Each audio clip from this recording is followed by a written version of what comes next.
Yo, what's going on, guys? It's your boy Tweedy back again, and it's springtime now, and you know what that means? It's time for fucking spring anime. I'm gonna be honest, I'm the type to usually only watch 1 or 2 anime max per season, but now that I got this anime channel, I really need to put in some effort to watch some more.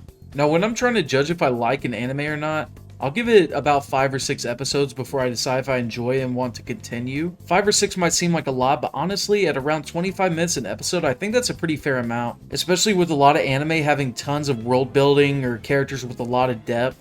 If it's a show that the fandom insists is a slow burn that you need to watch more of, then I'll adjust and watch more than 5 or 6 episodes. But today I want to go over Spy Family, and I've watched the first 5 episodes and would like to give my take on it.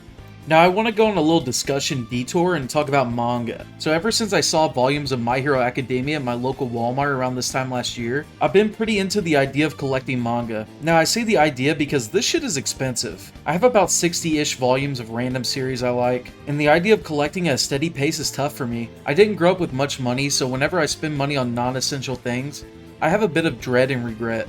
So what do you do when you're super into collecting manga but collect at a snail's pace? You live vicariously through others, whether it be the manga collection Reddit or the manga YouTubers. I love seeing big collections in shopping halls. What I'm getting at is I've seen both Chainsaw Man and Spy Family more times than I can count, before either were announced as animes. Out of the manga that didn't have an anime adaptation, those two were the most popular by far. Every Reddit picture or haul video had the month's new volumes.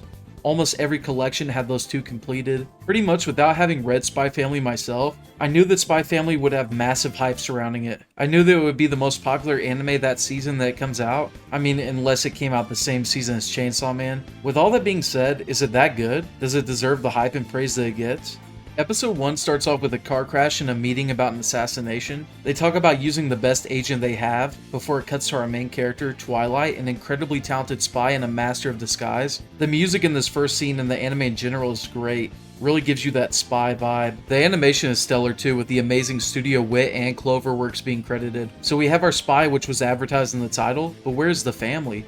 We see Twilight break up with the woman abruptly and state that when he decided to be a spy, he gave up on things that people normally work towards to be happy, like marriage. His next mission is assigned right after this scene. He has to get close to an important person and keep an eye on him basically. The only way to do that is to attend gatherings for an elite school. Funnily enough, in order to do that, he's going to have to do what he gave up on and start a family. We're minutes into episode 1 and we already have a very interesting setup with this character. This guy's a very dedicated spy, to the point that he's given up on a lot of things that most people want. Now though, his job is making him forcibly acquire those things that he's given up on. Will he love that family for real and realize he wants that more than he wants to be a spy? Also, how is he going to come up with a family by the deadline? The first step he takes is going into an orphanage to look for the smartest child he can find. He stumbles upon the 6-year-old Anya. Anya impresses Twilight with her intelligence and he adopts her, but it turns out she's also a mind reader, adding another interesting layer to the story. She keeps this information a secret because that ability has kept her an orphan. Families that adopted her in the past weren't able to cope with their mind being read 24/7.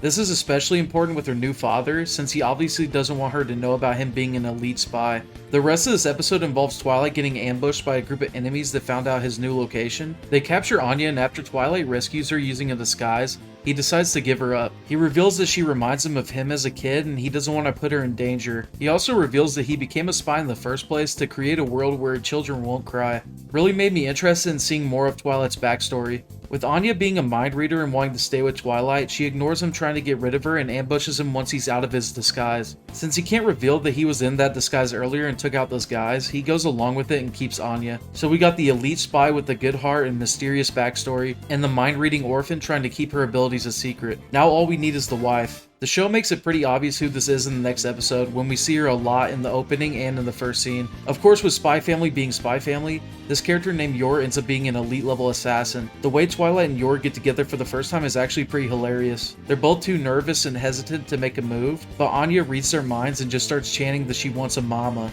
Of course, the idea of having a spy dad and an assassin mom makes Anya even more excited. Since Twilight and Yor were both looking for marriage quickly, Yor because of outside pressures as well, it doesn't take much for their marriage marriage to happen. Yor asks him to go to a party with her, Twilight shows up and stands up for her in front of her asshole co-worker. Of course, with these two getting married, as viewers we're just worrying about when they're gonna figure out who the other person is. They get hints during the end of this episode in episode 3. Spy Family has a lot of good comedy. Anya has a lot of funny moments when she reads minds and hears crazy things she's not supposed to hear. The scene where they're rehearsing things they'll say at the elite school is hilarious too. After settling in for most of episode 3, they finally go to the elite school in episode 4. This is my favorite part so far. We get Death Note level big brain plays when the trio is perfectly prepared for the school's little tests. One example is when they have a choice of helping a kid stuck in sewage. They help the kid and get sewage on them, or they walk by and show no compassion for others. The family makes a galaxy brain play when they help this kid and change into a different pair of clothes that they brought just in case.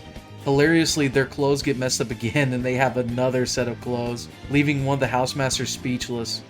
This leads to an interview with 3 of the housemasters. 2 of them are pretty pleased and reasonable, while one of them is a bitter man whose wife recently filed for divorce. This guy is giving them a hard time on purpose. When the bitter school official asks Anya an awful question and makes her cry, we see real anger come out from Twilight and Yor. This is my favorite moment so far, because it shows that even though this spy and this assassin started the family because of outside pressure, they already care a lot about each other.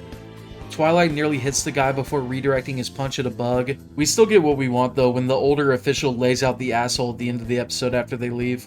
Funnily enough, in the next episode, it's revealed that killing that mosquito netted them a lot of points, since mosquitoes can be pretty deadly. Anya ends up being first on a wait list, so if one family drops out, they're in. When it's quickly revealed that someone did drop out, it's pretty obvious that one of Twilight's people had something to do with it, when his informant shows up to celebrate immediately. The bulk of episode 5 involves Anya's reward for passing, which is a reenactment of a rescue mission that Anya saw on a spy show. Twilight being a spy, after some convincing, he's able to do a damn good job recreating this. Spy Family's comedy really shines in this episode, especially when Twilight is quizzed about the captured Anya, and when he fights a drunk Yor. The fact that Twilight would do something this unnecessary for Anya shows how much he already cares for this forced family. We get a nice little scene afterwards where Anya tells him how she'll do her best in school. Overall, I gotta say this is living up to the hype. The dynamic of these 3 characters living and doing things together is just awesome. I'm really interested in hearing more about their backstories too, especially Twilight's. And we already know it's gonna get crazy when Twilight and Yor find out about each other. At the time that I'm making this video, episode 6 drops tomorrow and I can't wait. Let me know what you guys think about Spy Family so far down below. Thank you for watching.